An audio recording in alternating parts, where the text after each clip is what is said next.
यस्य नास्ति स्वयं प्रज्ञा शास्त्र तस्य करोति किम लोचनाभ्याम विहीनस्य दर्पणे किम करिष्यति।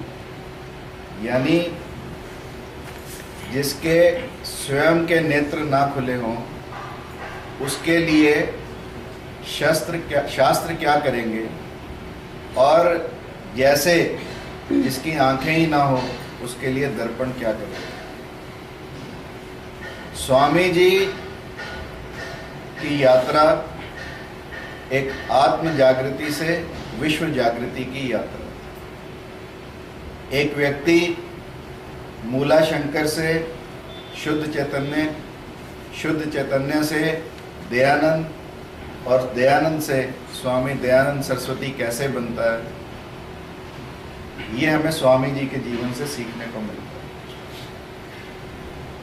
मात्र 2 वर्ष की आयु में जिस बालक ने गायत्री मंत्र का शुद्ध उच्चारण किया हो, ऐसे उदाहरण कम ही देखने को मिलते हैं।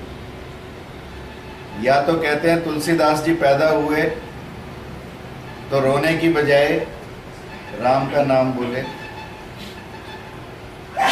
या स्वामी दयानंद जी ने 2 वर्ष की आयु में गायत्री मंत्र का शुद्ध उच्चारण किया, और 14 वर्ष की आयु में जिस बालक के अंदर ये प्रश्न पैदा हो कि मृत्यु क्यों आती है, हम कहाँ से आते हैं, हम कहाँ जाते हैं, ये एक असाधारण घटना है, ये एक असाधारण विचार है। नॉर्मली हम सबके मस्तिष्क में तरह तरह के विचार कौंधते हैं, परंतु ऐसे विचार, क्योंकि घर में बहन की मृत्यु हुई, जिस बहन को वो बहुत चाहते थे, तो बहन की मृत्यु होते ही दिमाग में ये आया कि मृत्यु क्यों घटित होती है। जैसे बुद्ध ने किसी बीमार को देखा तो ये जाना कि बीमारी कैसे आती है, किसी अर्थी को देखा तो प्रश्न पैदा हुआ अंदर कि मृत्यु क्यों आती है। यही प्रश्न मूलाशंकर के मन में पैदा हुए और अपने पिता से पूछा कि मृत्यु क्यों घटित होती है।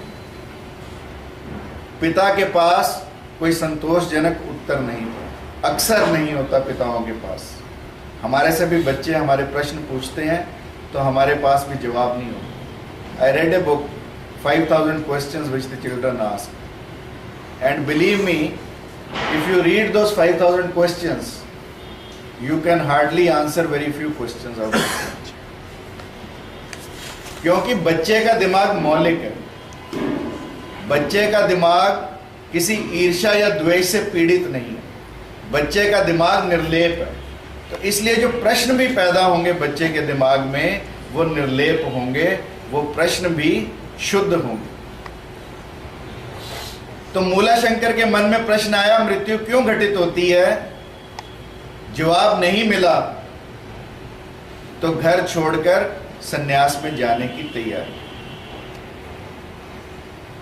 उन्हीं दिनों की यह घटना है जब शिवलिंग के ऊपर चूहे को घूमते देखा तो पिता से पूछा कि जो भगवान चूहों से अपनी रक्षा नहीं कर सकता वो हमारी और तुम्हारी क्या रक्षा करेगा।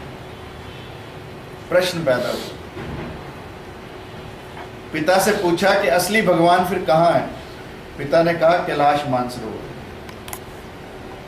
असली शिव तो कैलाश मानसरोवर में रहते हैं। वहां से यात्रा शुरू हुई जो फिर कभी रुकी नहीं। और इस यात्रा में अनेक विरोध, न केवल हिंदू समाज से, मुस्लिम समाज से भी, ईसाई समाज से, और तरह तरह के षड्यंत्र स्वामी जी के विरुद्ध रचे गए। और वो षड्यंत्र बदनामी से लेकर मृत्यु तक सभी तरह के थे। एक बार तो कहते हैं कि 2 मुसलमानों ने स्वामी जी को तपस्यारत देखा गंगा के किनारे तो उठाया उन दोनों ने स्वामी जी को और गंगा में फेंक दिया स्वामी जी। स्वामी जी को वो गंगा में फेंकने लगे तो स्वामी जी में कहते हैं इतना बल था कि स्वामी जी ने उन दोनों को भी जकड़े रखा अपने साथ और उन दोनों को लेकर गंगा जी में डूबे।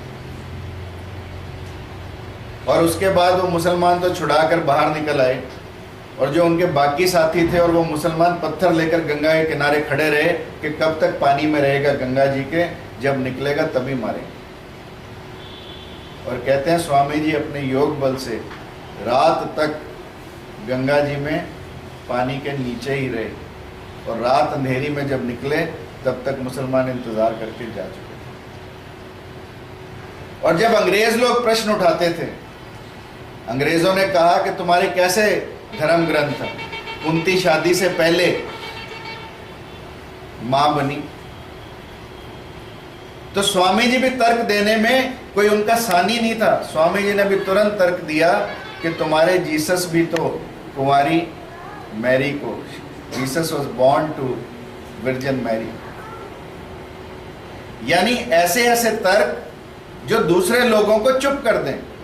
किसी मुसलमान ने कहा कि यज्ञ तुम करते हो, इससे क्या पूरे ब्रह्मांड की वायु शुद्ध हो जाएगी? तो स्वामी जी ने कहा तुम दाल बनाते हो, दाल में कितनी सी हींग डालते हो? उसने कहा चुटकी भर। तो स्वामी जी ने कहा कि जब चुटकी भर हींग पूरी दाल को अपनी खुशबू दे देती है तो मेरे छोटे से यज्ञ भी इस ब्रह्मांड को शुद्ध करेंगे।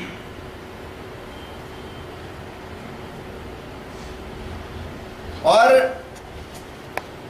उन दिनों में कोई आसान कार्य नहीं था। Think of 1823 to 1885।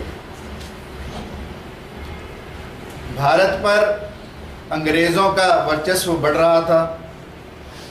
भारत में जितना अंग्रेजों का बोलबाला था उतना ही मुसलमानों का बोलबाला था। खास तौर पे जो स्वामी जी का कार्य क्षेत्र था वहां पर सब लोगों को उर्दू आती थी, परंतु स्वामी जी ने पूर्ण राष्ट्रभक्ति का भी नमूना दिया। स्वामी जी ने कहा कि पूरे देश में एक ही भाषा होनी चाहिए क्योंकि भाषा लोगों को जोड़ती है। तो स्वामी जी ने आर्य भाषा, जिसे हम हिंदी भाषा भी कहते हैं, उसके फैलाव पर जोर दिया। और उन्होंने जो पंजाब का एरिया, जो राजस्थान का एरिया, जो अब पूरा पाकिस्तान बन गया, उस पूरे एरिया में लोगों को उर्दू और फारसी की बजाय, लोग अगर न्यूज़पेपर भी पढ़ते थे तो उर्दू का पढ़ते थे, उर्दू और फारसी की बजाय हिंदी भाषा सिखलाई। और इसीलिए सत्यार्थ प्रकाश को, सोचो कि जिस व्यक्ति की स्वयं की मातृभाषा हिंदी ना हो, स्वामी दयानंद गुजरात में पैदा हुए, मातृभाषा गुजराती थी, हिंदी आती नहीं थी, फिर भी सत्यार्थ प्रकाश को हिंदी में लिखा। कोई छोटा कार्य नहीं। अपने लिए जो भाषा पराई हो उसको पूरे देश की भाषा बनाना, ये ऐसा कार्य वही लोग कर सकते हैं जिनके अंदर आत्मिक बल हो, जिनके अंदर योग का बल, अन्यथा संभव नहीं। इतने दूर दराज की यात्रा, कश्मीर से कन्याकुमारी तक, अटक से कटक तक, not a easy thing to do. हम किसी को यहाँ पर, अभी हमने इंजीनियरिंग कॉलेज से बच्चों को माजरा भेजा एनएसएस यूनिट के लिए। लोग पास के गांव में कैंप लगाने जाते हैं तो बड़ी मजबूरियां दिखाते हैं। अच्छे कार्य के लिए यदि आप लोगों को कहो कि थोड़ी दूर जाना है तो बहुत तरह तरह की मजबूरियां लोगों के सामने आती हैं, परंतु एक सन्यासी का पूरे हिंदुस्तान में भ्रमण करना और हिंदू धर्म में जितनी भी कुरीतियां पैदा हो गई हों उन कुरीतियों पर प्रहार करना और लोगों के विरोध को सहना, और ऐसा विरोध जिसमें स्वयं की मृत्यु का भी डर हो, कोई छोटा कार्य नहीं। It's a big thing. Swami ji के समय में या तो बंगाल में केशव चंद्र जी हुए, राजा राममोहन राय हुए, या महाराष्ट्र में गोविंद रानाडे जैसे लोग हुए, या गुजरात और पंजाब में जो कार्य क्षेत्र रहा स्वामी दयानंद का। इन लोगों ने छुआछूत पर प्रहार किया। शूद्रों को वेद पढ़ने की आज्ञा नहीं थी, वेद पढ़ने की इजाजत नहीं थी, परंतु स्वामी जी जैसे लोगों के प्रयासों से सभी जाति के लोगों को वेद मंत्र पढ़ने को मिला। स्वामी जी ने स्वयं लोगों का शुद्धिकरण किया।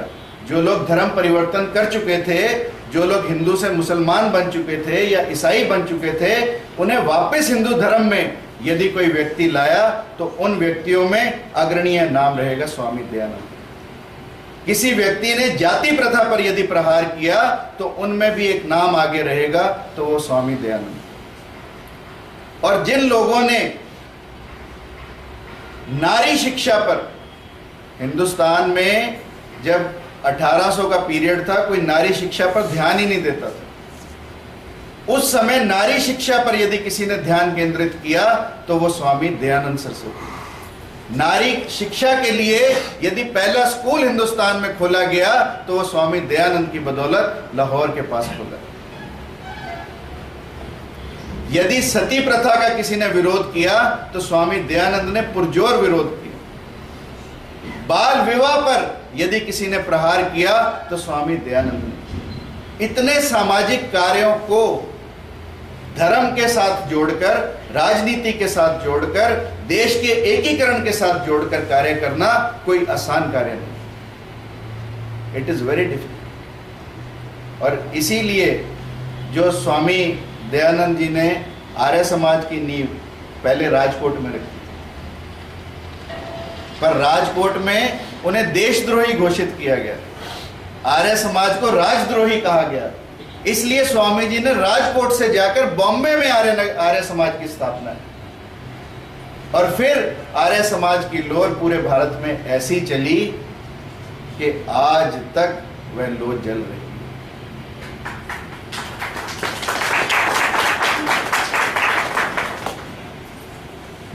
कार्य, किसी भी कार्य पर हंसना, किसी भी कार्य का मजाक करना, किसी भी कार्य का विरोध करना, किसी भी कार्य के बारे में बुरी बुरी बातें कहना बहुत आसान है, परंतु कार्य करना बहुत मुश्किल है। It is not easy.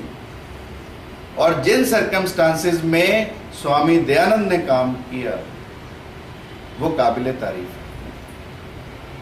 और यदि भारत में वैदिक धर्म की स्थापना पुनः की गई, हमारा धर्म वेदों से चलता है, हमारा धर्म पुराणों से चलता है, हमारा धर्म उपनिषदों से चलता है। हमारे देश में कर्म कांड पर लोगों का ज्यादा ध्यान हो गया।